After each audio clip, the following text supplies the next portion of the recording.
माँ की आखिरी चिट्ठी। एक दिल छू लेने वाली कहानी। दोस्तों, ये कहानी बिहार के एक छोटे से गांव की है, जहां एक टूटी हुई झोपड़ी में रहने वाला 10 साल का छोटू हर शाम अपने पिता का इंतजार किया करता था। उसकी छोटी बहन परी सिर्फ 5 साल की थी, और उसकी आंखों में हमेशा एक ही सवाल रहता था, भैया मम्मी कब आएंगी। लेकिन छोटू के पास इस सवाल का कोई जवाब नहीं था, क्योंकि उनकी माँ मीरा उन्हें छोड़कर 3 साल पहले शहर चली गई थी। उस रात गांव में बहुत तेज बारिश हो रही थी। झोपड़ी की छत से पानी टपक रहा था। छोटू अपनी बहन को गोद में लेकर उसे भीगने से बचाने की कोशिश कर रहा था। तभी दरवाजा खुला। उनके पिता रघु अंदर आए। उनके कपड़े पूरी तरह भीगे हुए थे और हाथों में मजदूरी का फटा हुआ बैग था। लेकिन आज उनके चेहरे पर अजीब सी उदासी थी।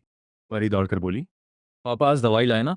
रघु ने कांपते हाथों से जेब टटोली, लेकिन जेब पूरी तरह खाली थी। असल में जिस फैक्ट्री में वो काम करते थे, वहां आज उन्हें नौकरी से निकाल दिया गया था। रघु बच्चों से नजरें चुराकर एक कोने में जाकर बैठ गए। उन्हें लग रहा था कि वो एक बाप होने में हार गए हैं। उधर परी का बुखार लगातार बढ़ता जा रहा था। छोटू ने डरते हुए कहा, पापा अगर मम्मी होती ना तो वो परी को ऐसे नहीं तड़पने देती। ये सुनते ही रघु की आंखें भर आईं, क्योंकि वो जानते थे मीरा अब कभी वापस नहीं आने वाली। 3 साल पहले गांव में एक नया आदमी आया था, विक्रम। महंगे कपड़े, बड़ी गाड़ी और मीठी बातें। विक्रम ने मीरा को सपने दिखाए थे। तुम इस गरीबी के लिए नहीं बनी मीरा, तुम्हारी जिंदगी शहर की रोशनी में होनी चाहिए। धीरे धीरे मीरा बदलने लगी। उसे रघु का पसीना बदबू लगने लगा था। बच्चों की जिम्मेदारियां उसे बोझ लगती थी। और एक रात वो घर में रखे पैसे और गहने लेकर विक्रम के साथ भाग गई। उस दिन के बाद रघु टूट गए थे, लेकिन उन्होंने अपने बच्चों के सामने कभी आंसू नहीं बहाए। वो दिन में मजदूरी करते और रात में बच्चों के लिए खाना बनाते। गांव वाले अक्सर कहते, रघु जैसा बाप किस्मत वालों को मिलता है। लेकिन दुनिया की तारीफ भी उस इंसान का दर्द कम नहीं कर सकती, जो रात में अकेले तकिए में मुंह छुपाकर रोता हो। समय गुजरता गया। छोटू अब बड़ा और समझदार हो चुका था।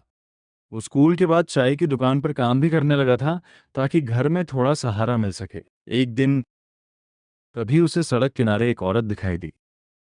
फटे हुए कपड़े, बिखरे बाल, कमजोर शरीर। वो लोगों से पानी मांग रही थी। छोटू को उस औरत पर तरस आ गया। उसने अपनी बोतल आगे बढ़ाई। जैसे ही औरत ने पानी लिया, उसके हाथ कांपने लगे। उसकी आंखों से आंसू बह निकले, और अगले ही पल उसने छोटू का चेहरा पकड़ लिया। मां, मेरा बेटा। छोटू डर गया। उसने झटके से खुद को छुड़ाया, लेकिन तभी उसकी नज़र उस औरत के हाथ पर पड़े पुराने जलने के निशान पर गई। ये वही निशान था जो उसकी मां मीरा के हाथ पर था। छोटू के पैरों तले जमीन खिसक गई। मम्मी। मीरा जोर जोर से रोने लगी। असल में विक्रम ने उसे शहर ले जाकर धोखा दिया था। उसने मीरा के सारे गहने बेच दिए, फिर उसे एक बार में काम करने पर मजबूर किया।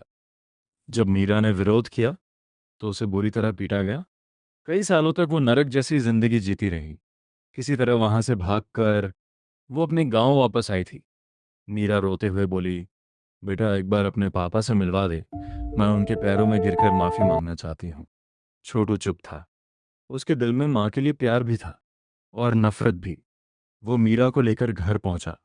रघु आंगन में बैठे परी को पढ़ा रहे थे। जैसे ही उनकी नज़र मीरा पर पड़ी, उनके हाथ से किताब गिर गई। पूरा घर खामोश हो गया।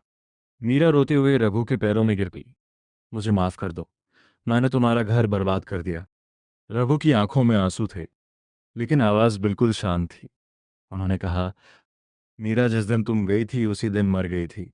ये सुनकर मीरा अंदर से टूट गई। परी डरकर अपने पिता के पीछे छुप गई। वो धीरे से बोली, पापा ये औरत कौन है। ये सुनते ही मीरा का कलेजा कांप गया। जिस बेटी को उसने जन्म दिया था, आज वो उसे पहचान भी नहीं रही थी। मीरा पूरी रात घर के बाहर बैठकर रोती रही। सुबह जब छोटू बाहर आया तो उसने देखा मीरा वहीं दीवार के सहारे बैठी थी, लेकिन इस बार उसकी आंखें हमेशा के लिए बंद हो चुकी थीं। उसके हाथ में एक मुड़ी हुई चिट्ठी थी। छोटू ने कांपते हाथों से वो चिट्ठी खोली। उसमें लिखा था, रघु, तुम सही थे। गरीबी इंसान को नहीं मारती, घमंड मारता है। मैंने जिस प्यार को ठुकराया, आज पूरी जिंदगी उसी प्यार के लिए तरसती रही।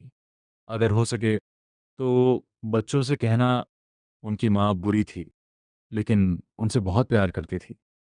उस दिन पहली बार रघु अपने बच्चों के सामने फूट फूट कर रोए। दोस्तों, कभी कभी इंसान चमक दमक के पीछे भागते भागते उन लोगों को खो देता है जो सच में उससे प्यार करते हैं, और जब तक उसे अपनी गलती का एहसास होता है तब तक बहुत देर हो चुकी होती है। अगर आप रघु की जगह होते तो क्या अमीरा को माफ करते? कमेंट करके ज़रूर बताइए।